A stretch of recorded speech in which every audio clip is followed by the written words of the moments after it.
언니 하이파 찔러지. 자, 좀 넘어가서 언니 한참. 예, 저 이거 기회비용까지 했었죠. 경제 주체의 단원이거든요. 그래서 경제 주체가 얘네들이야. 가계, 기업, 정부가 경제 주체들이고 경제 활동을 주도하는 애들입니다. 근데 얘네들이 다루는 경제 활동하면서 다루는 대상이 경제 객체거든요.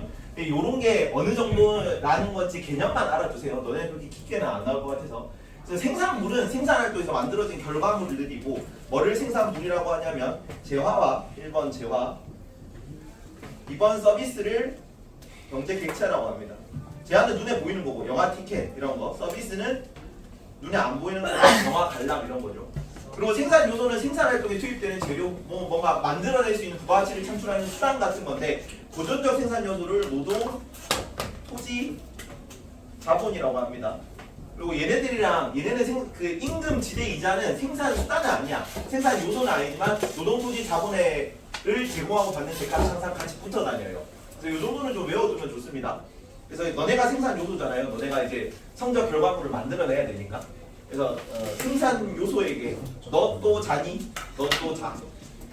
인지 일어나야지. 그래서 인지 이렇게 외우면 너 또 자 인지.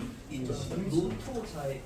너 또 자니? 생산 요소에게 생산을 해야 될 거 아니야. 너 또 자니? 인지 일어나야지. 임금 지대 이자야. 정도는 참고로 알아두세요. 좀 어렵게 나오는 학교들은 이게 깊게 다 나오는데 뭐 이런 식으로 그려야 되거든. 근데 경제활동 순환 모형이 이런 게 있다 정도만 알고 너네는 넘어갑니다. 그리고 이제 이 경제 객체를 다루는 게 경제 주체죠. 가계는 자 생산의 주체일까 소비의 주체일까? 가계는 소비 활동의 주체겠죠. 기업은 생산 활동의 주체인 거고. 뭐 이런 게 가계 혹은 기업 혹은 정부 뭐 이런 걸 설명하면서 생산 활동의 주체다, 소비 활동의 주체다 뭐 이런 식으로 나올 거야. 자 아까 생산물하고 생산 요소를 배웠지. 그러면은 가계는 생산 요소 시장의 수요자일까, 생산물 시장의 수요자일까? 생산물 시장의 수요예요. 재화 서비스를 필요로 하는 수요하는 애들인 거지. 생산물 시장의 수요자고요. 8번에 생산물 시장. 그다음에 기업은 생산 요소 시장의 수요자겠죠. 노동재화, 노동 토지 자본이 일반 가정 집에서 제공하는 거예요. 이거는 내가 노동력을 제공하고 임금을 받겠지. 그리고 이 건물주들도 다 일반 가계로 치거든. 그래서 건물주들이 건물을 임대하고 기업으로부터 그 지대를 받겠지. 그리고 우리가 기업이 자금 운용할 때 그 자본들을 우리가 은행에 예금한 돈을 대출하거나 혹은 우리가 주식을 산 돈 가지고 자본을 운용할 거기 때문에 거기에 대한 이자를 우리가 받겠지. 이해가죠? 그래서 생산 요소 시장의 수요자입니다. 노동 토지 자본을 받아서 생산 활동하는 애들이 기업이라고. 그래서 생산 요소 시장의 수요자. 이번에 생산 요소. 노동토지 자본. 노동 토지 자본이 생산 요소예요. 가게 뭐라고? 가계가 노동 토지 자본을 제공하는 주체라고. 그래서 생산물 여기 그래서 생산 요소 시장의 공급자로 나올 거야. 가계가. 생산 요소 시장의 공급자고요. 혹시 지대의 뜻을 한 번만. 지대는 토지를 이용하고 받는 대가야. 지가랑 지대랑 거의 비슷한 의미로 쓰이거든. 근데 지가는 빌딩 10억 이게 지가고, 그다음에 지대는 월세 임대료 200만 원 이게 지대예요. 토지를 이용하는 대가라서 지대예요. 괜찮죠? 12번에는 생산물 시장의 공급자입니다. 생산물 시장. 기업은 생산물을 만들어가지고 생산 활동을 해서 가게에다 공급하는 역할을 해요. 생산물 시장의 공급자. 정부는 사실은 경제 파트에서는 여기까지 나오거든. 근데 너네는 그냥 이런 게 있다 정도만 개념만 알아줍시다. 자, 추구하는 가치에서 가계는 뭘 극대화한다? 효용을 극대화합니다. 내가 효용이란 단어를 저 앞에서 한번 언급을 하긴 했거든요. 기회비용 할 때 자, 효용이라는 건 추상적인 가치이기 때문에 수치로 표현할 수가 없어가지고 그거를 원이나 달러로 표현한 걸 어떤 단어로 만족감을 편익이라는 단어를 쓴다고 했어. 그래서 편익은 계산할 수 있지만 효용은 계산하지 못하는 게 아니라 추상적인 만족감이에요. 어쨌든 만족감을 추구하는 주체가 가계고요. 효용 극대화. 기업은 뭘 추구하냐면 이윤 극대화를 추구합니다. 이윤 극대화. 돈 벌려고 만든 경제 주체죠. 기업은. 그래서 이윤 극대화를 추구한다. 하고 정도로 넘어가면 됩니다. 너네는 아마 경제활동 순환 모형을 학교에서 가르치면 깊게 암기를 하고 아니면 안 해도 될 것 같거든. 그래서 어떤 느낌이다 짧게 정리만 합니다. 이거는 원래 딴 애들은 학교를 다 외우고 가게 시켰거든요. 근데 너네는 안 외우고 그냥 넘어갑니다. 그냥 설명만 하고 아 이런 게 있구나 정도만 보세요.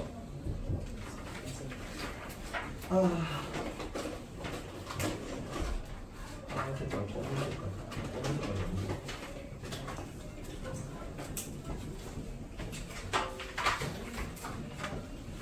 자, 아까 그 경제 주체로서 시장이 있어요. 시장이 생산물 시장과 생산 요소 시장이 있는데 생산물 시장에서는 아까 뭐가 거래됐다? 뭐가 생산물이랬어요? 재화 서비스가 생산물이야. 여기는 생산 요소 시장이 있겠지. 자, 그러면 경제 주체로서 가게가 있고 기업이 있습니다. 기업이 있고 가게가 있는데 복잡하게 들어가면 좀 어려워요, 이거는. 그래서 여기서 거래되는 어떤 재화 서비스 이런 거는 실물 혹은 현물이라고 해요. 실물 혹은 현물. 너 들어만 돌아. 혹시나 학교에서 가르치면 깊게 합시다. 여기는 화폐라 그러고 화폐 혹은 현금이야. 화폐 혹은 현금의 흐름이 있습니다. 그래서 실물 그 재화 서비스는 생산물인데 재화 서비스는 실물일까 화폐일까? 재화 서비스는 실물이겠죠. 그래서 줄선으로 표시할 거예요. 재화 서비스는 기업에서 가게로 갈까? 가게에서 기업으로 갈까? 기업에서 가게로 가는 거예요. 그래서 줄선으로 이렇게 해가지고 이렇게 여기는 재화 서비스를 가게한테 줄 거고요. 밑에 경제활동 순환 무역이라고 나와 있는 거를 나타내는 거예요. 가게에서 기업으로 그러면은 가게에서 재화 서비스를 받아가지고 기업한테 뭘 주냐면 돈을 돌려주는 거야. 화폐를 돌려줄 겁니다. 이거를 점선으로 이렇게 해가지고 상품 구매 대금이라고 합니다. 상품 구매 대금. 그리고 생산 요소 시장은 아까 생산 요소가 뭐였다? 넛도 잔이었죠. 넛도 자. 그거를 제공하고 임지이를 받았다 그랬다. 임지 일어나야지 이러면서. 그래서 이 생산 요소는 아까 누구한테 공급한다고? 넛도 자는 누구한테 줍니까? 가게에서 기업한테 줍니까? 여기는 줄선으로 줄 거고요. 그래서 노동, 토지, 자본을 주고 그래서 기업이 가게한테 이렇게 임금, 지대, 이자를 줄 겁니다. 노동 토지 자본이 실물이지. 노동이 실물이야. 아, 여기서는 화폐로 거래되는 거 말고 내가 행위로 하는 거잖아. 화폐가 아니기 때문에 실물로 봅니다. 화폐가 아니면 실물이지. 여기는 자본은 왜? 이 자본도 뭔가 투여되는 어떤 가치로 보기 때문에 여기는 내가 생산 요소를 투입하고 받은 대가. 이거는 생산 요소, 생산물은 다 실물이고 거기에 대한 대가를 화폐라고 하는 거예요. 서비스는 무신들이 그것도 똑같이. 그것도 실물을 보는 거지. 실물 혹은 현물은 내가 어떤 이 생산물 혹은 생산 요소를 실물 혹은 현물로 지칭을 해요. 그게 아닌 거는 이제 거기에 대한 대가를 받는 걸 화폐라고 얘기를 하는 거죠. 그리고 여기 경제 주체가 하나 더 있기 때문에 정부까지 경제 주체죠. 정부는 역할이 뭐냐면은 세금을 받고 이거 공공재는 조금 이따 깊게 합시다. 이거는 세금은 화폐죠. 그래서 여기는 세금을 받고 세금을 받고 정부가 기업한테 공공재라는 걸 줄 거예요. 공공재는 조금 이따 깊게 합시다. 공공재 이런 걸 준다는 거 정도만 알아주세요. 라고 하고 이걸 원래 다 외우게 시켰거든. 근데 이런 게 있었다 내가 들어봤다 정도로만 하고 넘어갑시다. 요 밑에는 경제활동 순환 모형으로 나와 있는 그림이야. 괜찮죠? 이해는 했지. 뭐 이런 게 있다 정도만 알고 넘어가면 돼. 하고 넘어갑니다. 위로.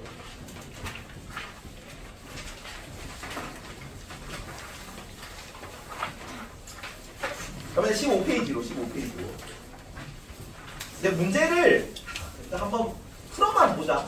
그렇게까지 뭐 너네가 나올 확률은 사실은 좀 낮다고 보는데 고상고에서 실제로 기출이 이런 식으로 나왔습니다. 자, 그러면 가시장은 무슨 시장일까? 가시장은 어떤 시장일까요? 재화 서비스가 거래되고 있네. 재화 서비스가 거래되는 시장이니까 가시장은 생산물 시장이야. 생산물. 그러면 A는 생산물 시장의 재화 서비스를 판매하는 주체네. A는 어떤 주체일까? 기업이겠죠. A는 기업이고. 그럼 B는 가게일 거야. 나 시장은 생산 요소 시장이죠. 그러면 가 시장에서 서비스가 거래된다면 A는 효용 극대화를 추구한다. 서비스가 거래되고 있죠. 근데 A가 기업이기 때문에 효용 극대화가 아니라 이윤 극대화를 추구할 거예요. 그래서 X입니다. 이윤. 니은은 나 시장에서 거래되는 것으로 기술이 있다. 고전적 생산 요소가 넛도 자인데 그거 말고 기술이나 자원 같은 것도 생산 요소로 들어가요. 부가가치를 창출하는 수단이 되잖아. 그래서 기술이 있다는 맞습니다. 생산 요소에 기술이 있고요. 기업은 나 시장에서 공급자이다. 생산 요소 시장의 기업은 수요자였다. 생산 요소 시장의 공급자는 가게였지. 그래서 디귿 또 틀렸습니다. 기업에는 자연자원이 기업으로 들어가는 생산 요소에 자원 같은 것도 들어갈 수 있고 니은에는 노동이 들어갈 수 있겠죠. 가게에서 제공하는 거니까. 그래서 리을도 맞고요. 디귿은 임금 지대 이자이며 기업이 생산 요소 시장에 지불하는 대가 임금 지대 이자 맞고요. 그다음에 나 시장은 생산 요소 시장도 맞죠. 그래서 리을도 미음도 맞고 A, B와 달리 정부는 사회적 후생의 극대화를 추구하는 거 맞습니다. 이거까지는 알 필요 없고 너무 좀 이거는 선을 넘은 거고 경제 파트에 나오는 내용이다. 그래서 니은, 디귿, 니은, 리을, 미음, 비읍이라고 가지고 답이 4번이고 이 깊게 나오면 이 정도로 나오거든요. 근데 너네는 이런 게 있다 정도로만 알고 넘어갑시다. 예. 자 여기부터는 다 나오는 내용이야. 그래서 너네도 알고 있어야 됩니다. 이건 모든 교과 공통으로 나온 내용이고 저기는 이제 일부 심화 내용이요. 자 아까 경제 주체가 정부 가계 기업 정부랬어요. 정부 역할 먼저 보는 거야. 자 근데 정부의 역할은 시장이 가만히 내버려뒀을 때 제대로 작동하지 못하는 걸 바로잡는 게 정부의 역할이에요. 우리 그 대표적인 시장 실패 뭐다 하니 정부 역할 늘어나는 게 수정 자본주의 사례로 나왔잖아. 수정 자본주의가 발생한 원인이 뭐니? 왜 수정 자본주의가 등장하게 됐지? 어떤 역사적 배경에서. 그래서 경제 대공황 직전에 자본주의 체제가 뭐였는지 기억나니?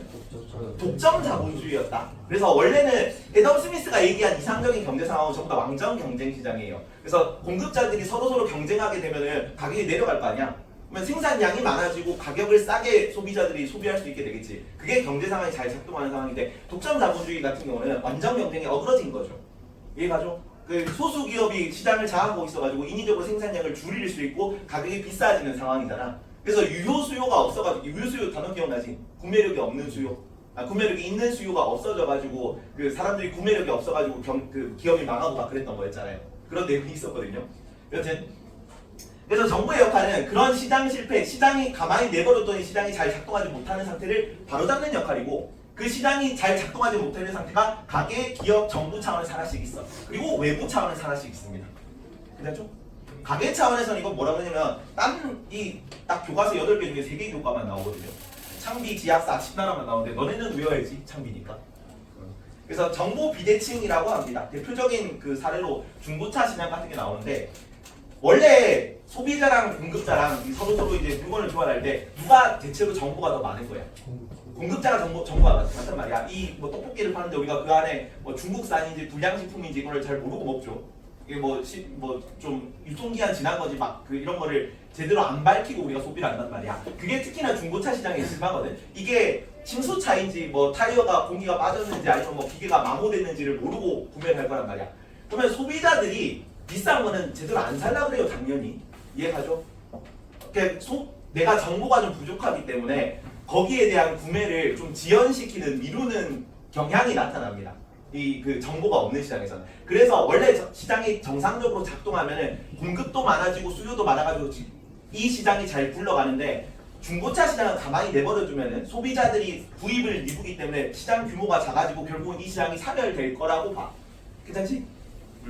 그래서 이 뭐 레몬마켓이라는 용어만 기억하시고 왜 이 레몬마켓으로 부르냐면 중고차 시장을 무슨 독일산 뭐 노란 색깔 비틀 차종이 몇 년도에 만들어진 그 특정 차종만 설계상의 결함인지 아니면 제조 공정상의 결함인지 유독 고장률이 높은 차종이 많았대.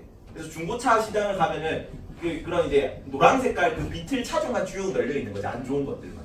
그래서 왜 그 다 이 중고차 시장에서 그런 물품들만 거래되고 그래서 사람들이 구매를 미루기 때문에 중고차들이 잘 안 팔린다. 그래서 결국은 이 노란 색깔 비틀 차종만 남은 거다 이렇게 보는 거예요. 그러면 이 시장을 살리려면 정부가 어떻게 해야 되냐면은 이 정보 비대칭을 완화해 주면 돼. 그래서 품질 보증 제도 같은 거 해가지고 뭐 구입한 지 1년 내에 고장이 나게 되면은 전액 환불해 줘야 된다. 뭐 이렇게 하면은 비싼 가격에 못 팔 거 아니야. 중고차 딜러들이. 그렇죠? 그다음에 원산지 표기 같은 거 강제해가지고 혹시나 원산지 속이고 이랬을 때 처벌하면은 그 정보를 바르게 알려줄 수밖에 없겠지. 그런 식으로 시장을 정상화하는 역할이야. 이 가계 영역에서 그렇습니다. 정보 비대칭을 개선하려는 역할을 하고요. 그다음에 기업 시장 측면에서 뭐 하냐면 아까 대표적인 기업의 시장 실패가 독과점이었다. 독과점. 독점 자본주의 같은 맥락이에요. 그래서 독과점이 1번인데 독과점. 단일 기업이 시장을 지배하는 사실을 독점이라 그러고 소수 기업이 시장을 지배하는 것을 과점이라 그래. 적을 과자를 씁니다. 근데 이 과점 기업도 독점 기업처럼 기능하게 되는 상황이 뭐냐면 담합 행위를 하면 독점 기업처럼 기능하게 돼요. 얘네들이 야 일정 가격 밑으로는 물건 값을 내리지 말자. 무조건 요거 이상으로만 팔자 하면은 그냥 독점 기업이 혼자서 가격 조절하는 거랑 똑같은 상황이 돼버리는 거지. 그래서 이것도 불공정 거래 행위라 가지고 독점하고 같은 걸로 봅니다.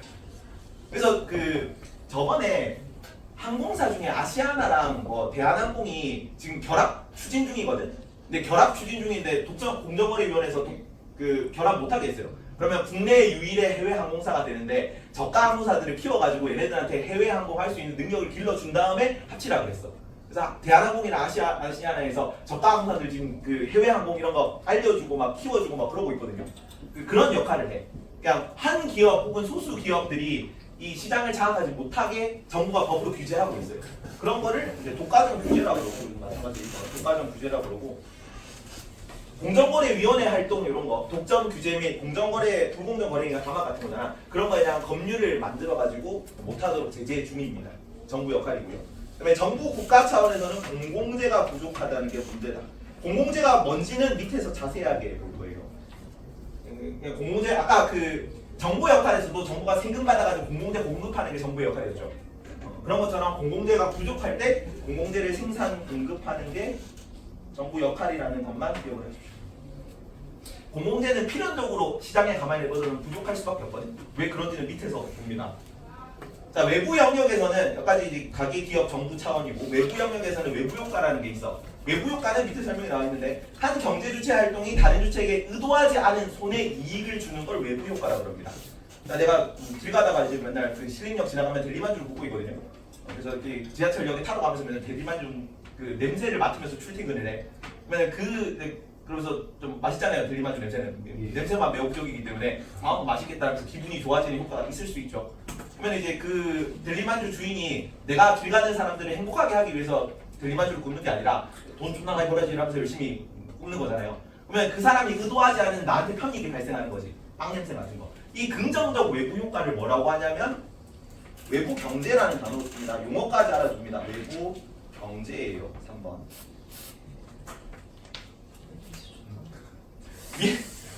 내가 길을 가고 있는데 민우가 길빵을 하고 있어. 민우가 길빵을 하고 있을 때 옆을 지나가면 내가 기분이 나빠질 수 있잖아. 근데 민우가 내 기분이 나쁘라고 길빵을 하고 있는 게 아니죠. 그치? 그래서 의도하지 않은 손해를 입히는 거기 때문에 이거를 외부 불경제라고 해. 길빵은 좀. 자, 그러면 외부 불경제는 시장 실패가 맞지. 정부가 아무 역할을 안 하니까 의도하지 않은 손해가 발생하는 거잖아. 외부 경제도 시장 실패인가요? 외부 경제는 좋은 거라며. 의도하지 않은 이익이 나타나는 거라며. 이것도 시장 실패야? 아닌 것 같아요. 이거 자체는 시장 실패가 아니야. 근데 뭐가 시장 실패냐면 외부 경제는 가만히 놔두면 사회 적정 수요량보다 적게 발생해요. 적게 발생하는 게 시장 실패야. 요거는 외부 경제를 가만히 놔두면은 그냥 필요한 것보다 많이 생산된단 말이야. 오폐수 방류 이런 거 기업이 다른 사람한테 환경을 오염시키고 싶어가지고 오폐수를 방류하는 게 아니지. 근데 오폐수를 방류했을 때 다른 사람들이 피해를 입어가지고 사회 적정 수요량보다 그 수질 오염이 심각해지잖아. 그런 거를 규제하는 게 정부 역할이라고. 그래서 외부 경제에 대해서는 뭘 지급하냐면 보조금 같은 걸 지급해가지고 장려합니다. 그 환경 차원에서 혹은 에너지 효율 차원에서 장기적으로는 수소 자동차, 전기 자동차로 다 전환하려고 시도하고 있거든요, 국가에서. 근데 이제 디젤 자동차에서 수소 자동차, 전기 자동차가 만들어진 지 얼마 안 됐으니까 가격이 좀 비싸겠지. 그래서 비싼데 이제 환경 이런 걸 생각하면은 이게 수소 자동차로 전환하는 게 사회적 적정 필요가 있잖아, 수요가 있잖아. 그런 수요를 충족시키기 위해 정부가 수소 자동차, 전기 자동차로 전환하라고 보조금 같은 거 줘요. 예전에 뭐 친환경 에너지 뭐 이런 거 막 육성 정책하면서 태양열 발전하는 뭐 기업 가게에다가 보조금 같은 거 줬거든. 그런 거 얘기하는 거야. 사회 적정 수요란 만큼 외부 경제를 활성화시키는 역할을 하는 거고, 반대로 아까 오폐수 방류하는 거에는 거기 잡아가지고 벌금 주고 처벌해야지. 그래서 벌금 부과 혹은 벌금이나 세금 같은 걸 부과해가지고 부정적 유인한 억류를 역할해요. 이런 거 조금 줄이려고 시도를 하는 거지. 이런 게 정부의 역할입니다. 괜찮죠? 요 세 가지는 외우고 간다. 요거는 다 이게 단독 문제로 요 전체에서 한 문제 정도 나올 수 있다. 외부 경제 옆에 외부 경제 옆에 그 뭐야 내려가는 표시 좀 외부 경제는 가만히 내버려두면 필요한 것보다 적게 생산되는 게 시장 실패라고. 사회 적정 수요량이 있는데 외부 경제에 대한 그 외부 경제가 가만히 냅두면 별로 발생 안 하겠죠. 그게 시장 실패라서 그걸 개선하기 위해 보조금 같은 거 지급하는 거예요.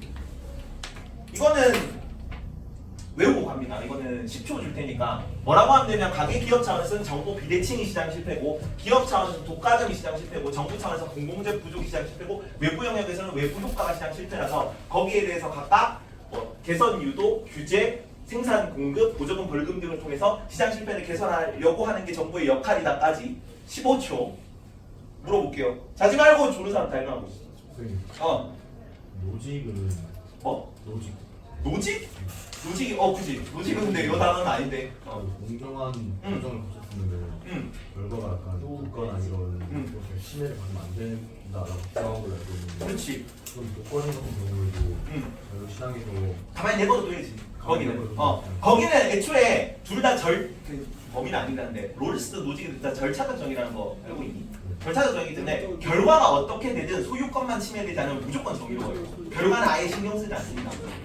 독과점을 하든 말든 독과점을 해도 되고 거기는 정부가 규제를 해도 돼. 그 결과에 대해서 신경 쓰지 않는데 그 과정에서 소유 권리만 침해되지 않으면 돼요. 근데 롤스는 반대로 복지제도를 주장하지. 복지제도를 주장하는데 걔도 복지제도를 의도한 게 아니라 나는 정의의 원칙을 합의하는 절차만 중요해. 근데 절차를 합의해보니까 그 결과가 그냥 복지제도였은 것 뿐이야. 복지제도를 해도 되고 독과점을 해도 되고 정부 규제를 많이 하든 적게 하든 걔도 신경을 안 써요. 롤스도 원래는. 왜냐하면 절차만 중요하니까. 절차만. 둘 다 이거는 그냥 정의 파트 할 때 상세하게 봅시다. 하고 요거는 외우세요. 외웠니? 10초 줄게요. 10초. 조는 사람 일어나고 조는 사람 시킬 거다.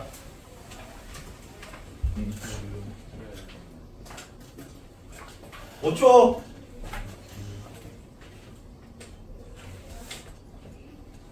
3, 2, 1. 지만아. 정부 차원의 질적 뭐라 하지? 가계 차원의 시장 실패 뭐 있었니까? 가계 차원에서 어떤 시장 실패가 있었습니까? 그걸 외우고 가야지. 정보 불평등이에요. 정보 불균형입니다. 정보 불균형, 정보 비대칭, 정보 불균형 이런 게 있었고. 그래서 가계 차원에서 시장 실패에 대한 해결책 정부는 뭐야? 어떤 해결책? 개선 그치, 개선하려고 해요. 정보 불균형을 개선하려고 시도하고요. 기업 차원에서 어떤 그 시장 실패가 있었니? 독과점이 있었죠. 독과점에 대해서 뭐 합니까? 독과점에 대해서는 불공정 거래. 불공정 거래 규제 같은 거 해요. 독과점 규제 같은 거 할 거고. 그래서 법 같은 거 만들고 공정거래위원회 같은 거 활동할 거고. 정부 차원에서 어떤 시장 실패가? 공공재가 부족했고요. 공공재가 부족해서 생산 및 공급하겠죠. 외부 효과 관련해서는 외부 효과는 어떤 외부 경제가 있고, 이거는 왜 시장 실패지? 외부 경제는 왜 시장 실패입니까? 긍정적 내부. 긍정적 외부 효과인데 필요한 것보다 적게 생산되는 게 시장 실패였죠. 외부 그거 말고 부정적인 건 뭐라 그래요?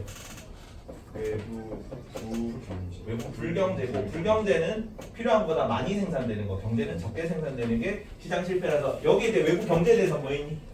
보조금 같은 거 지급했고, 외부 경제에 대해서는 벌금 같은 거 지급해가지고 얘는 억누르고 얘는 좀 장려하고 그렇게 했던 거다.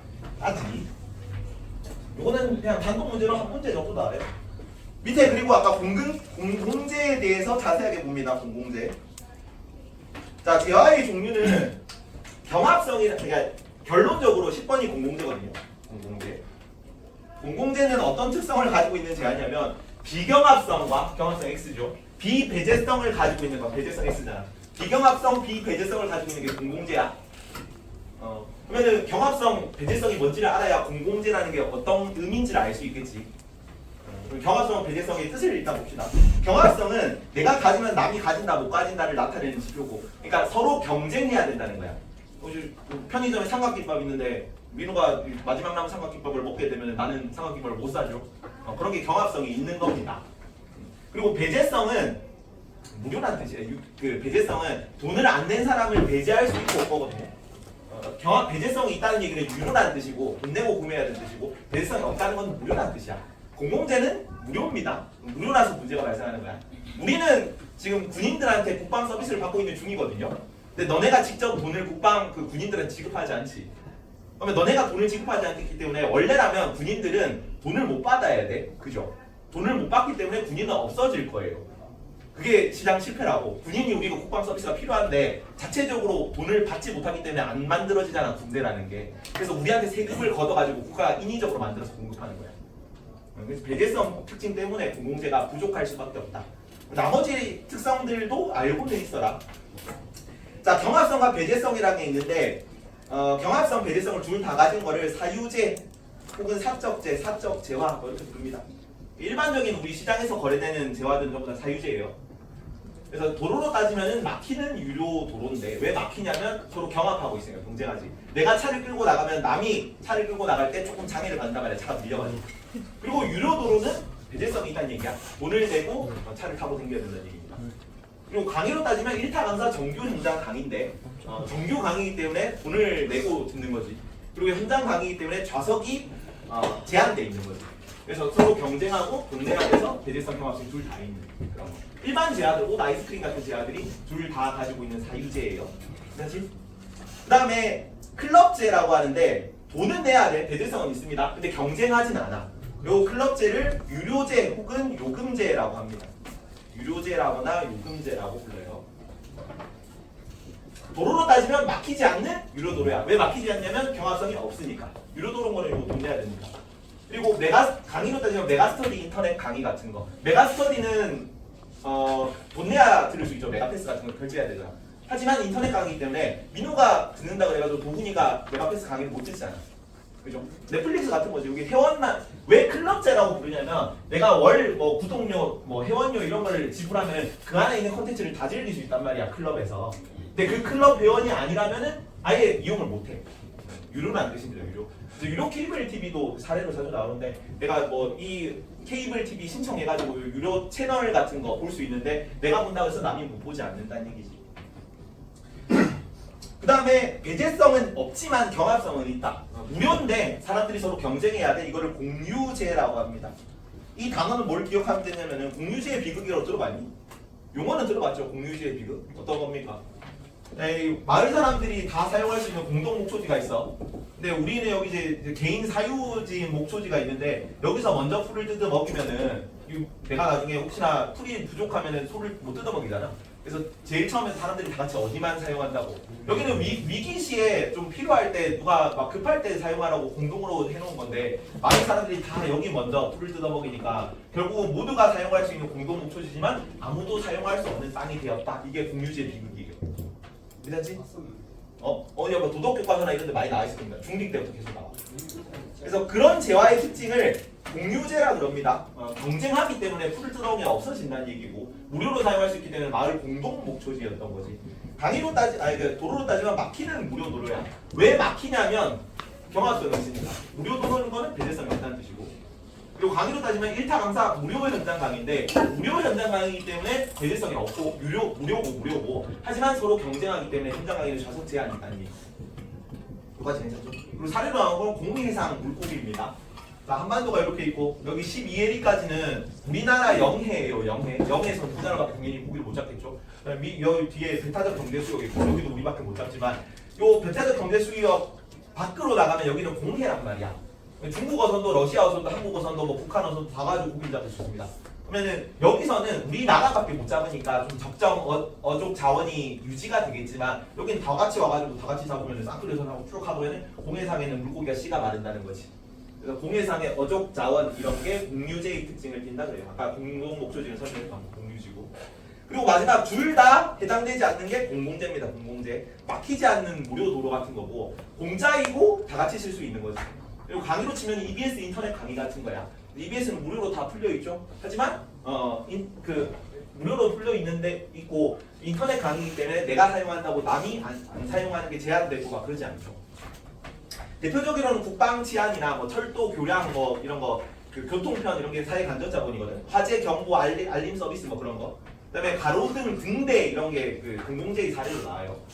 등대라는 게 이제 배들끼리 항구에서 막 왔다 갔다 막 이렇게 하면은 다쳐가지고 막 큰 사고가 일어날 수 있잖아요. 해상사고 나면 되게 규모가 커지거든. 근데 그러면 등대 불빛을 이렇게 딱 비춰줌으로써 서로 충돌하지 않게 막 해주는 서비스는 되게 중요한 서비스인데 그 배들이 출입항하면서 이 등대에다가 이용료를 지불하지 않는단 말이야. 그럼 등대라는 게 자연적으로 발생할 수 있어 없어? 발생하지 않으니까 그럼 사고가 나면 너무 사회적으로 큰일이니까 그걸 정부 차원에서 이런 걸 만들어내는 거라고. 괜찮죠? 이런 내용들이고 이런 내용이 막 엄청 그렇게 어렵진 않습니다. 건대 정도에서 뭐 이런 거를 시험 문제에 냈는데 경합성 배제성을 따지는 것도 약간 교과가 좀 오버겠네. 작년에 시험을 냈으니까 올해도 낼 수는 있겠죠. 자, 표는 경합성 배제성을 기준으로 분류한 것이고, 자, 경합성 배제성이 둘 다 있는 걸 아까 뭐라고 했어? 기억을 사유제라고 했습니다. 뒤에 저 뒷페이지 지금 문제 풀고 있다. 17페이지에 있습니다.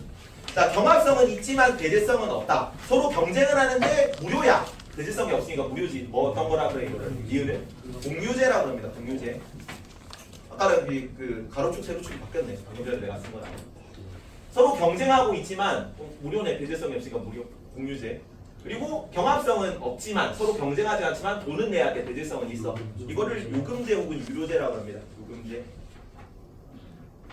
이거 둘 다 없는 걸 보십시오. 공공재입니다. 공공재.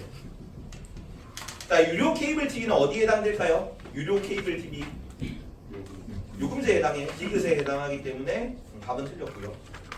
자, 휴가철 맡기는 유료 여기까지만 하고 1분 더 늦게 시작합시다. 1분 하고 1분 늦게 시작합니다. 휴가철 막히는 유료도로는 어디에 해당돼? 휴가철 막히는 유료도로. 막히는 유료도로네요. 기억이지 사유제입니다. 그래서 이것도 기억이라서 틀렸고. 자, 무임승차 문제는 공유제. 이거 아닌 것 같은데. 요거 중요합니다. 배제성이 없는 여기 배제성이 없는 공유제, 공공제. 배제성이 없는 애들은 무료로 쓸 수 있다는 얘기야. 무료로 쓸 수 있는 모든 재화들은 대가를 지불하지 않는 사용자를 제외할 수가 없어서 11번에 요거 중요합니다. 무임승차 문제가 발생할 수 있습니다. 무임승차 문제가 발생합니다. 그래서 공유제 같은 거는 자원 고갈 위험을 적고요. 공공재 같은 경우는 자연적으로 생성되지 않아요. 그래서 무임승차 문제는 공유제, 공공재 같은 재화에서 발생하는 건 맞아요. 맞습니다. 초원 및 해양 자원은 니은과 같은 재화에 해당된다. 맞니? 공유제가 초원 및 해양 자원에 해당될까? 맞겠죠? 아까 공유지의 비급, 동해상 거적 자원 이런 거 경합성이 있기 때문에 금방 고갈될 수 있잖아요. 이것도 맞고요. 리은은 사회적으로 충분히 생산되지 않아서 공공재는 정부가 지금 직접 생산합니까? 그러겠죠. 그래서 세 명이죠, 3명.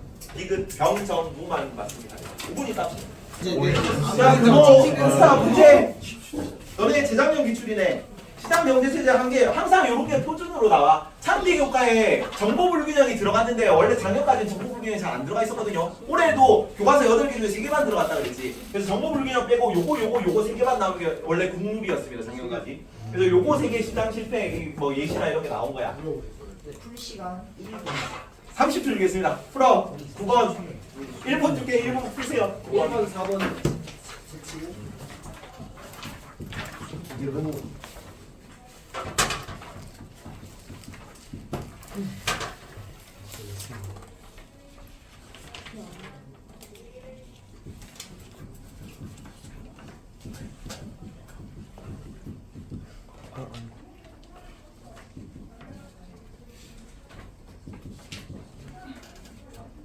초 오늘 이번 100점.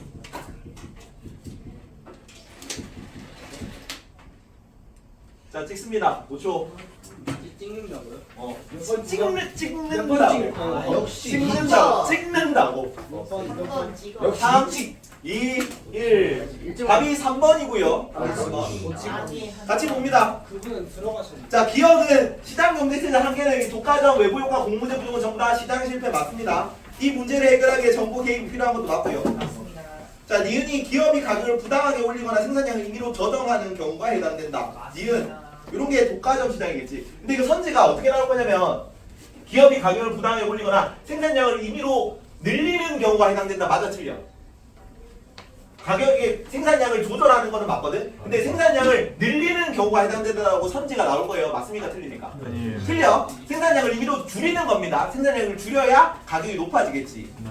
이해가니? 생산량을 늘리면 가격이 낮아질 건데 가격이 낮아지면 소비자한테 좋은 거예요. 그리고 가격이 낮아지고 생산량을 늘리면은 그 생산량을 늘려가지고 안 팔리면은 기업이 망하겠죠. 그지? 그래서 기업이 생산량을 늘리는 경우는 없어요. 임의로 생산량을 필요한 것보다 많이 늘리는 경우는 없습니다. 물건 안 팔리면 재고 나와서 기업 망할 거 아니야. 가격을 올리고 생산량을 임의로 줄이는 게 문제가 되는 거고 그게 독과점 사례로 나오는 거예요. 괜찮죠? 쌤 근데 먼저 조정하는 건 독과점이 아니어도 있을 수 있는 거 아닐까요? 근데 잘 이루어지기 힘들지. 왜냐면은 여러 업체들이 경쟁하잖아. 경쟁하면은 뭐 가격이 경쟁하기 때문에 내려갈 거고 너무 필요한 거다 많이 생산되면은 거기에 맞춰가지고 생산량이 조절될 거니까 자동적으로. 그러니까 사회에서 막 요구한 게 많잖아. 가격이 높아지잖아. 그러면 생산량이 다른 데서 이거 물건을 비싸게 팔 수 있겠냐고 생산량을 늘릴 거라고. 그럼 완전 경제 시장에서는 그래서 자연적으로 가격이 균형 가격과 균형 그 생산량으로 맞춰져. 근데 그게 안 되는 시장이라서 시장 실패인 거지. 똑같아요. 그러면은 기업은 자기 의지가 있는데 기업은 당연히 자기 의지가 있죠.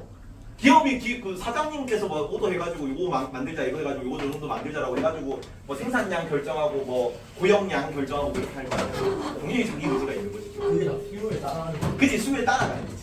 근데 시장이 결정하는 거죠. 시장이 결정하는 건데 거기에 대해 기업이 어떻게 대응할까? 근데 완전 경쟁 시장에서는 그 수요량하고 공급량이 자동적으로 맞춰져가지고 그 잘 작동해서 총 사회 효용이 최대가 된다 그래. 이거는 뭐 소비자잉여, 공급자잉여 뭐 이런 거는 그 경제 파트에서 엄청 상세하게 배웁니다. 실제적으로 가만히 완전 경쟁 시장이 정상적으로 작동하는 경우에는 사회 총 생산량과 수요량이 딱 만나가지고 총 만족감이 최대가 돼요. 그래서 경제적으로는 증명이 가능합니다. 근데 그건 이제 내년에 하고요. 쌤 어, 예를 들어서 삼성 같은 기업은 그치 기업은. 소기업보다 기술력이나 이런 게 훨씬 더 월등히 높잖아요. 그렇지 높지. 그래서 그렇게 좀 효율적으로 생산할 수 있는 기업이 어. 그 제품 가격을 낮추고 생산량을 엄청 늘려서 어. 그냥 아예 시장을 다 먹어버리는 건 독과점이라고 안 해요. 그렇게 한 다음에 그걸 기업은 어쨌든 이윤 추구기 때문에 네. 그 상황에서 무슨 문제가 발생할 수 있냐면 기업이 마음대로 가격을 조절할 수 있는 게 문제예요. 그러니까 만약에 삼성이 모든 시장을 다 장악해 독점 시장이야. 독점 시장에서는 뭐 기업이 진짜 선의로 네. 그냥 물건 가격을 싸게 많이 만들어서 공급자들한테 공급하면 좋겠지만 그 상황에서는 삼성이 자기 혼자 가격을 막 올려가지고 네. 물건을 비싸게 팔아서 소비자들이 부당하게 너무 비싸게 물건을 소비하는 것이 제재가 안 돼요. 이거를 다른 기업들이 막 들어와가지고 물건을 네. 팔 수 있는 상황이면 자동적으로 여기 물건을 더 싸게 팔면 이쪽으로 살 거 아니야. 네네네. 근데 시장에 기업이 하나뿐이면은 여기서 가격을 올린다 하더라도 어떻게 우리가 대안이 없으니까 이걸 비싸게 살 수밖에 없다고. 아니 그러니까 제 질문은 질문. 그러니까 예를 들어서 같은 퀄리티의 제품을 만들려고 할 때 상대적으로 소기업보다 삼성이 조금 덜 아니 좀 더 싸게 만들 수 있을 거 아니에요. 그렇지, 기술력 때문에. 그러면 삼성이 진짜 압도적으로 싼 가격에 물건을 계속 팔면 다른 기업에서는 아 난 이 정도 가격에 팔아야 되는데 계속 낮추다 보니까 기업이 망하고 그렇지. 이러면 그러니까 여기서는 가격을 올리거나 생산량을 줄여서 그 독과점이 되는 건데 아니야 그게 아니라 그래? 기업이 하나밖에 없는 상황은 전부 다 독과점이에요. 아 근데 그 상황에서는 기업이 가격을 올리다고 하더라도 우리가 대안이 없으니까 그거를 비싸게 살 수밖에 없잖아. 아 네네. 그래서 독과점 그 기업이 하나밖에 없거나 소수 기업만 있는 그 상황 자체가 시장 실패야. 아 네. 그렇게 안 만들어야 된다는 거야 정부 역할은. 그러면은 만약에 그러면 그걸 어떻게 규제해요? 왜 독과점 규제법, 공정거래법, 독과점 규제법 이런 거 해가지고 시장에 기업이 하나밖에 없는 상황을 막으려고 그래. 아까 얘기했잖아. 아시아나항공이랑 대한항공이 합치려고 그러니까 해외로 가는 항공사가 하나밖에 없는 거는 독과점 규제법의 위반이기 때문에 너 저가 항공사들 키워줘가지고 그때에 돼서야 병합할 수 있게 허락해줄게라고 정부가 한다고. 그럼 만약 상황이 말한 상황이라면은 삼성한테 다른 기업들이 물건 만들 수 있게 만들 수 있게 뭐 도와줘라는 식으로 해야겠지 국가. 괜찮죠? 좋습니다. 질문. 딴 애들은 다른 반은 지금 질문 이런 거 하면 안 나와가지고 아주 좋네요. 이해를 하고 넘어가야지. 디귿에는 보조금 지급 세제 혜택 근원적 유인을 제공하여 사회적 변호사량을 뭐가 틀렸니? 줄이면 안 되겠죠. 이런 건 늘려야 되는 거지. 그래서 줄이는 경우 때문에 이거 때문에 틀렸어요. X. 자 리을에는 외부 불경제인데 간접우변이나 층간소음 같은 거 어린이들이 뭐 밑에 사람 기분 나쁘다고 방방 뛰는 거 아니잖아. 그냥 자네들 쾌락을 위해서 막 열심히 뛰는 거죠. 그래서 층간소음 같은 것이 외부 불경제 사례 맞겠죠. 공모전 아까 비례대성 비교환성 성격 갖는 거 맞고요. 여기까지 하고 넘어갑니다. 기업의 역할이고요. 여기도 그냥 다 합쳐가지고 한 군데 정도 나오거든. 내용이 별로 안 어렵고. 기업 역할에서는 두 가지 용어만 기억해라. 기업가 정신이라는 용어와 기업가 정신이라는 용어와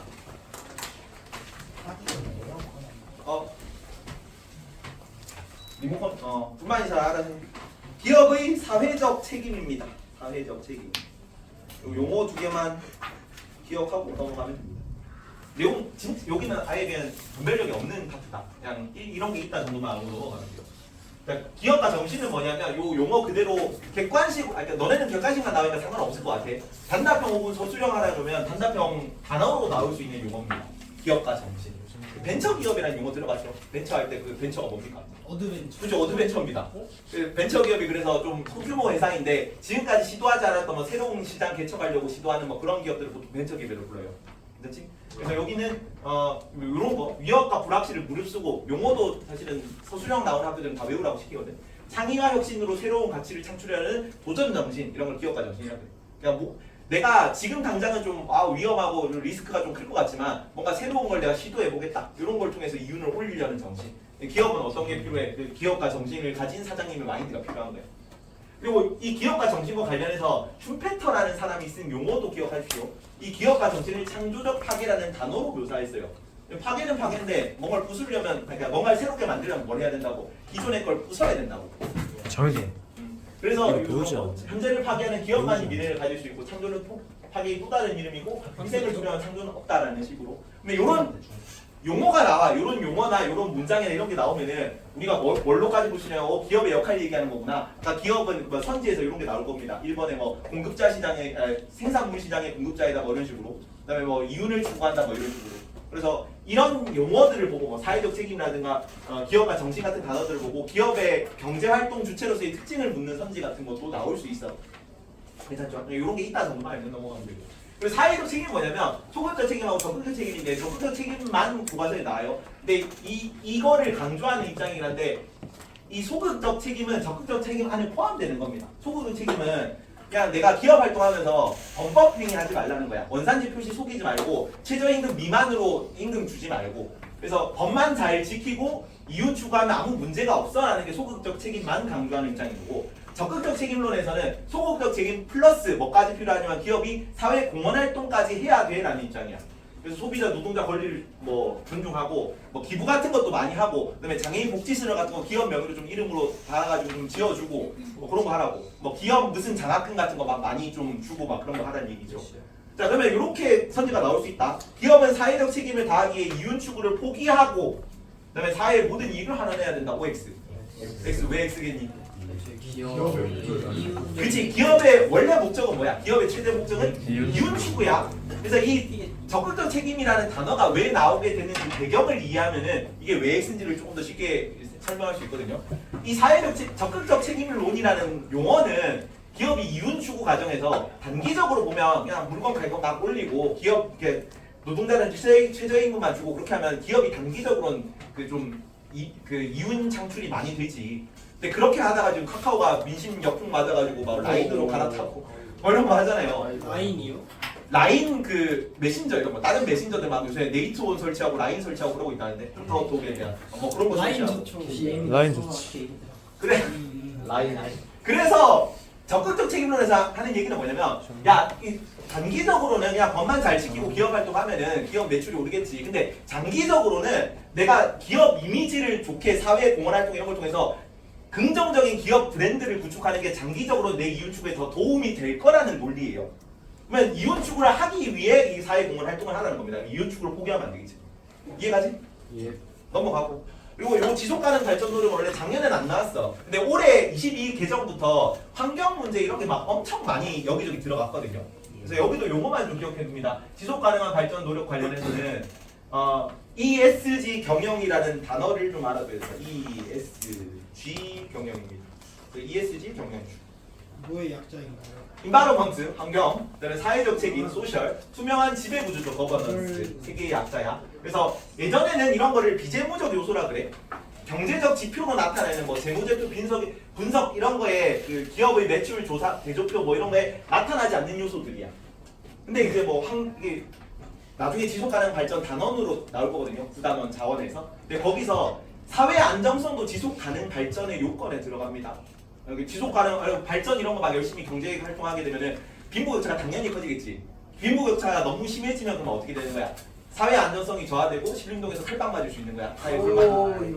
사회 불만 계층들이 많이 생기겠죠. 그래서 너무 심한 빈부격차는 기업 차원에서 이런 걸 좀 지양하려고 해야 된다. 뭐 이런 논리예요. 사회 안정성까지 생각하는 발전입니다. 환경 보호나 사회적 책임이나 또 여기는 부정부패 이런 거 하지 말라고요. 투명한 지배 구조라는 거. 이런 거를 고려하는 비재무적 요소까지 고려하는 발전을 해라. 지속 가능한 발전과 관련된 개념. 그리고 여러 가지 용어가 나오는데 그 비상효과에 아마 이런 용어로 나올 겁니다. RE100.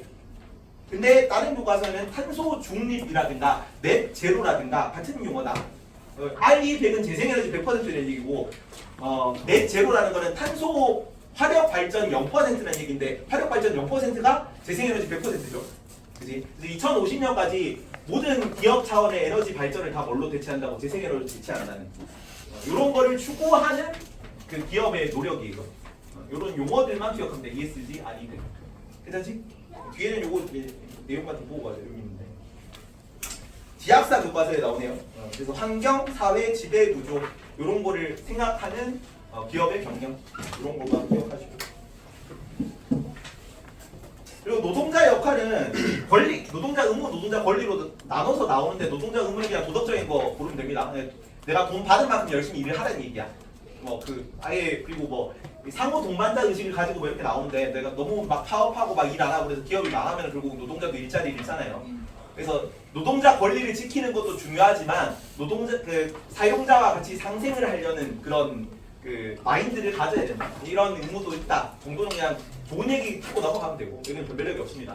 노동자 권리에서 노동상권 정도만 나오거든요. 이거는 외워둬야 돼요. 노동상권을 단 적어놔라. 5, 6, 7인데 단결권 단체 교섭권입니다. 교섭이 먼저. 뒤에 아마 잘못 나와 있을 겁니다. 단체 교섭권이고 6번. 7번이 단체 행동권이에요. 진짜 너무 긴데 줄여도 돼요. 뭐라고? 줄여서 불러주세요. 뭐라고? 노우? 너무 너무 좀 그러네 그거는. 이게. 그래서 외울 때는 말도 안 돼. 단단 단교행으로 외운다. 달리 단 단교행.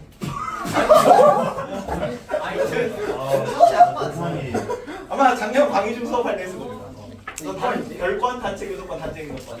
이거 다른 학교 기출 문제에서 뭐 그 통합사회 단톡방 이런 데 나오는 문제 막 올라오는 거 보거든. 그러면은 단결권을 단체권으로 바꿔가지고 요거 바꿔서 오답선제로 되고 막 그러더라고. 단결권이야. 여기는 단체 행동권, 단체 교섭권까지. 괜찮죠?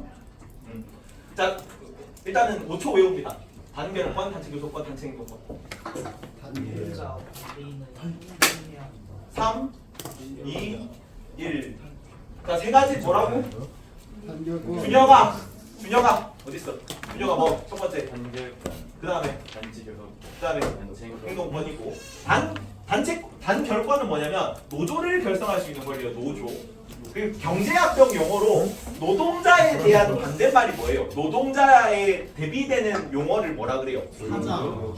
사장님이 아니라 사용자라고 그러죠. 사용자.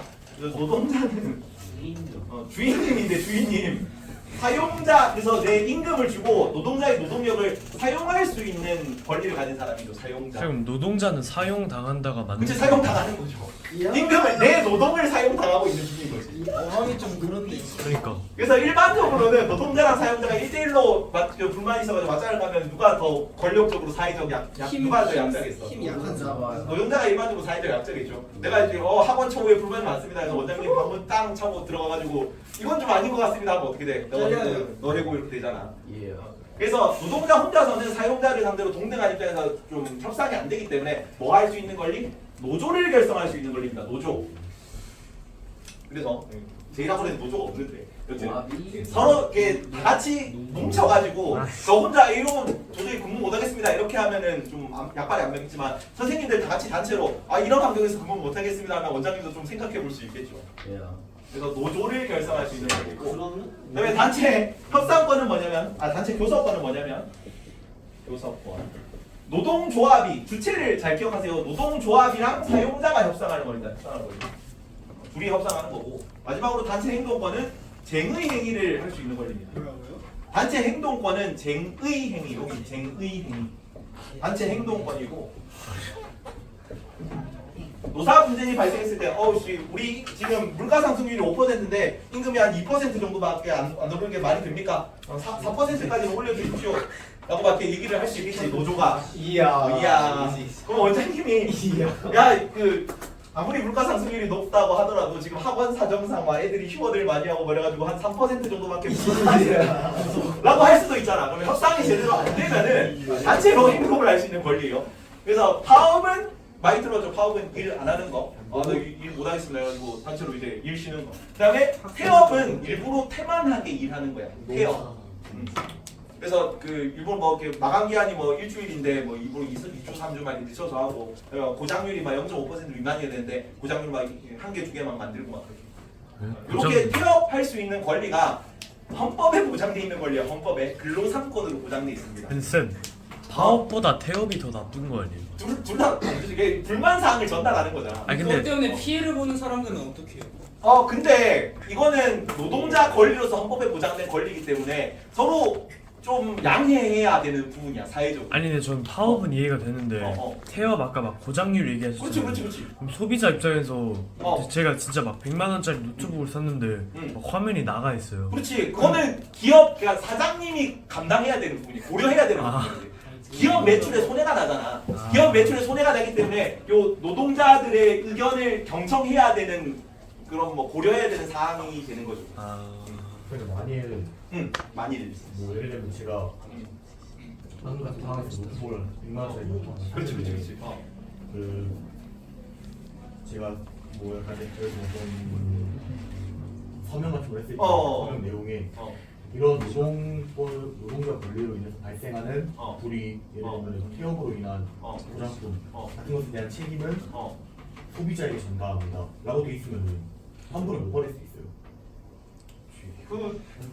만약에 근데 그거는 이제 기업 차원에서 이 특정 태업 시기에 이런 게 문제가 발생했으면 근데 보통은 그런 거를 제품 설명서에 적어놓는 기업은 없긴 하거든.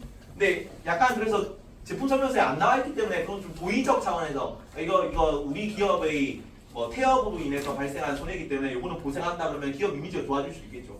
그 정도인 거고 따로 거기에야 이런 거는 사실은 좀 약간 비정상적인 경우인 거야. 법에 보장돼 있지만. 그래서 비정상적인 경우를 따로 그것만 가정해서 이런 경우에 이렇게 처리한다라고 보통 기업 이 설명서나 제품 설명서에 그렇게 적어놓지는 않습니다. 맞아, 이거까지 했고 노동자 권리에 관해서 거의 노동 3건만 나온다. 노동 3건만. 이거는 외워둬야 되는 개념이고 마지막으로 소비자 역할에서는 이것도 두 가지인데 그냥 우리가 무슨 소비를 해야 된다. 첫 번째로 합리적 소비를 해야 됩니다. 합리적 소비. 합리적 소비는 우리가 8일 1단원에서 배웠습니다. 기회비용하면서 뭐가 큰 소비가 합리적 소비였니? 편익이 기회비용보다 큰 소비가 합리적 소비야. 이런 거는 뭘 추구하는 소비냐면 효율성을 추구하는 소비라고 합니다. 효율성 추구. 하지만 동시에 우리는 뭘 인식해야 되냐면 소비자 주권이라는 용어만 알아서 소비자 주권을 인식해야 된다. 이 소비자 주권은 소비자가 시장 결정 권한을 가진다는 개념이야. 그러니까 우리가 진짜 가격이 막 싼 것만 소비하잖아. 그러면 기업은 어떤 물건을 만들려고 하겠어? 그치? 최저임금 주고 노동 착취하고 품질 이런 거 신경 안 쓰고 무조건 가격이 싼 물건만 많이 만들 거란 말이야. 그죠? 그러면 결국은 이 시장에 가격이 싼 물건만 돌아다니게 만드는 건 뭐야? 소비자들인 거지. 그거를 인식해서 불필요한 소비를 하지 말라는 거죠. 합리적 소비를 해라. 이게 시장에 끼치는 소비자의 영향력을 좀 항상 인식하는 소비를 하십시오. 이런 거고. 그리고 합리적 소비만 하면은 당연히 효율성은 높아지지만 형평성은 떨어지겠지. 그래서 이거뿐만 아니라 뭐도 하라고 하냐면 윤리적 소비도 같이 하라 그래요. 윤리적 소비. 윤리적 소비는 환경, 이렇게 사회 안정 이런 거를 생각하는 소비고 아까는 효율성을 추구하는 소비였는데 합리적 소비는 형평성을 추구하는 소비입니다. 당연히. 그래서 여기는 윤리적 소비하는 용어만 알아두고 넘어간다. 여기 공정무역 제품이라고 합니다. 공정무역 여러 번 했죠. 1학기 때부터 나왔기 때문에 무슨 용어였니? 공정무역. 카카오. 저개발국 노동자들에게 공정한 노동의 대가를 돌려주자는 운동이에요. 공정무역. 그러니까 3,000원짜리 커피인데 3,000원짜리 커피 마시면은 케냐에서 커피 원두를 딴 케냐 노동자 어린이는 얼마를 받는다고? 50원. 한 50원에서 100원 정도 사이로. 진짜 왜 이렇게 많이 받아? 자, 근데 내가 커피를 3,000원짜리 커피를 마시는데 가장 많이 고생을 한 사람이 누구야? 케냐에서 원조 딴 어린이거든요. 근데 대부분 이제 거대 유통사, 뭐 스타벅스 아니면 편의점 사장님, 아니 그 편의점이고 그 카페 사장님의 수익으로 대부분 들어간다고. 제가 스타벅스가 거기에서. 노동 착취. 노동 착취한다는 뭐 말도 있긴 한데 사실은 뭐 이것저것 뭐 도중이들 말이 많아가지고.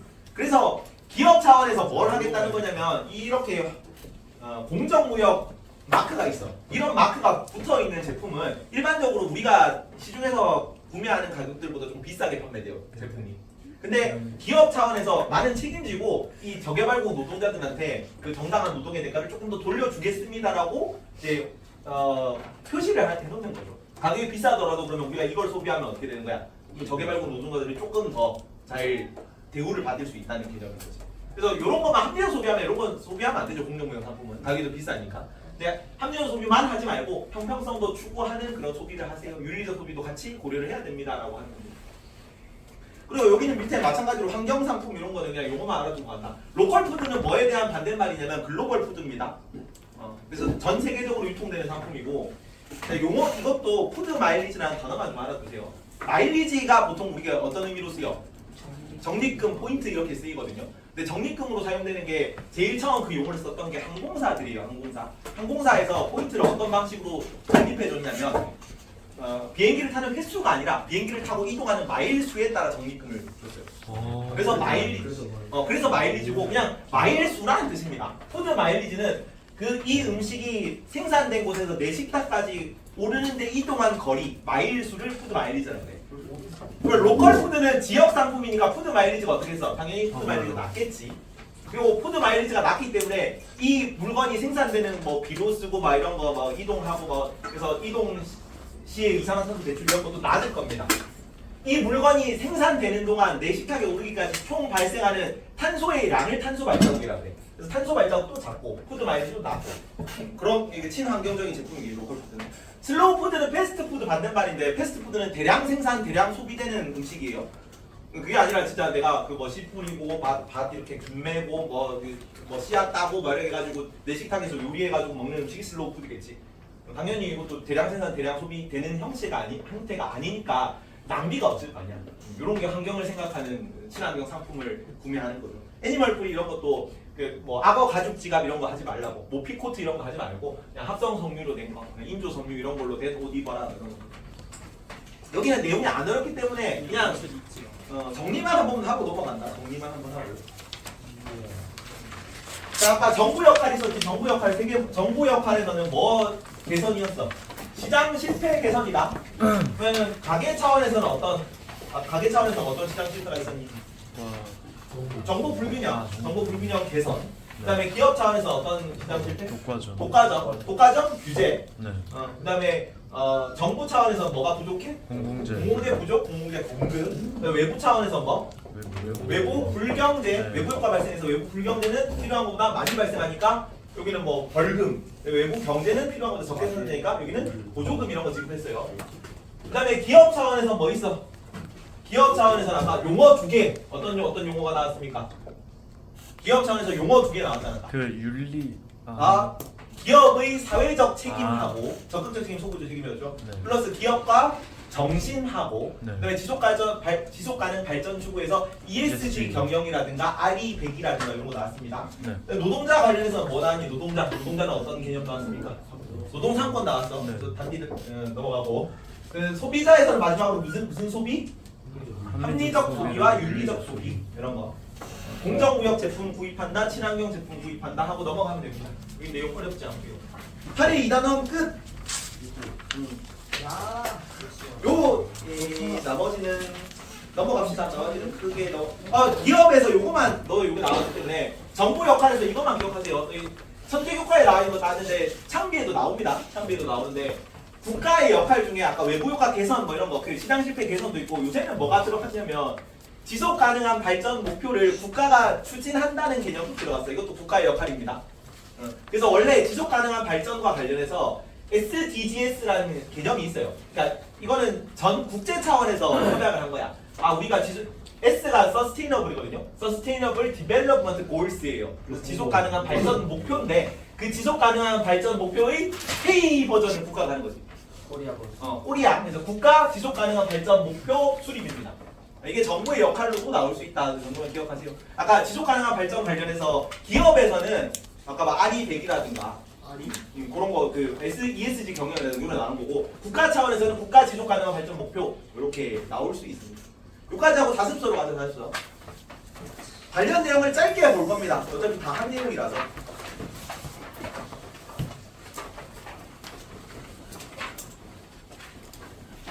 페이지가 어떻게 페이지가 몇 페이지지? 23페이지? 38페이지입니다. 38페이지.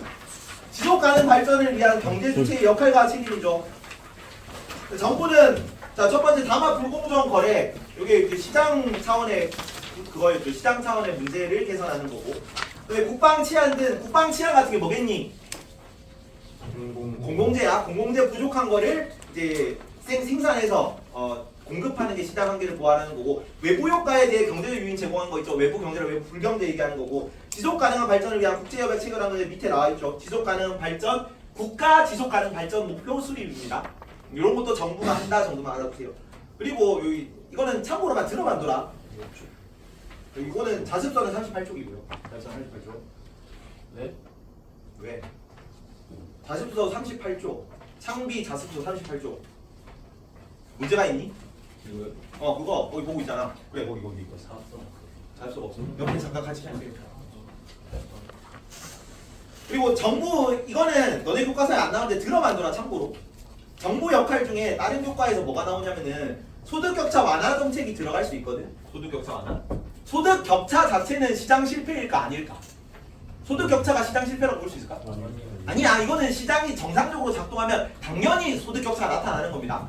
자본주의 시장 경제체제 이런 데서 열심히 일한 사람이랑 열심히 하지 않은 사람이랑 당연히 다르게 받는 게 소득 격차가 발생하는 게 당연한 거야. 근데 그게 너무 심해지는 거는 사회 안정성을 저해할 수 있단 말이야. 그래서 거기에 대해서 적절한 완화 정책 같은 거, 사회보장제도라거나 소득 재분배 정책 같은 거 하는 것도 정부 역할로 다른 교과서에 나온다. 연예교과서는 나오진 않지만 알아만 주세요. 주요 시장 실패는 요거만 나오는 거예요. 시장 실패는. 하고 넘어갑니다. 기업의 역할 봅니다. 기업의 역할. 자, 기업 재화 서비스 생산한다. 생산물 시장의 공급자였죠. 생산활동의 주체이고. 자, 생산 요소를 구입한 대가를 지불하면서 가계 소득을 창출한다. 생산 요소가 노또자였다. 노또자. 생산 요소 시장의 수요자였습니다. 그래서 기업이 그거 설명 나온 거고. 자, 이윤 추구하는 거 기업의 목표는 이윤이다. 그다음에 다른 기업과 경쟁하는 거죠. 그래서 기업가 정신. 여기 창의와 혁신으로 위험을 두려워하지 않고 새로운 것에 도전하는 도전 정신 이런 거 기업가 정신을 발휘해야 되는 것도 있고요. 환경 소비자 권익 복지 노동에 힘써야 되고 기업 윤리 사회적 책임을 다해야 된다. 사회적 책임 개념 나오는 거고. 넘어갑니다. 이게 이 단원에서 나오네. 그 39페이지 보면 성장의 한계라고 나오죠. 성장의 한계. 성장의 한계는 지속 가능 발전이라는 개념이 도입되게 된 아주 오래전에 최초 배경 같은 개념이야.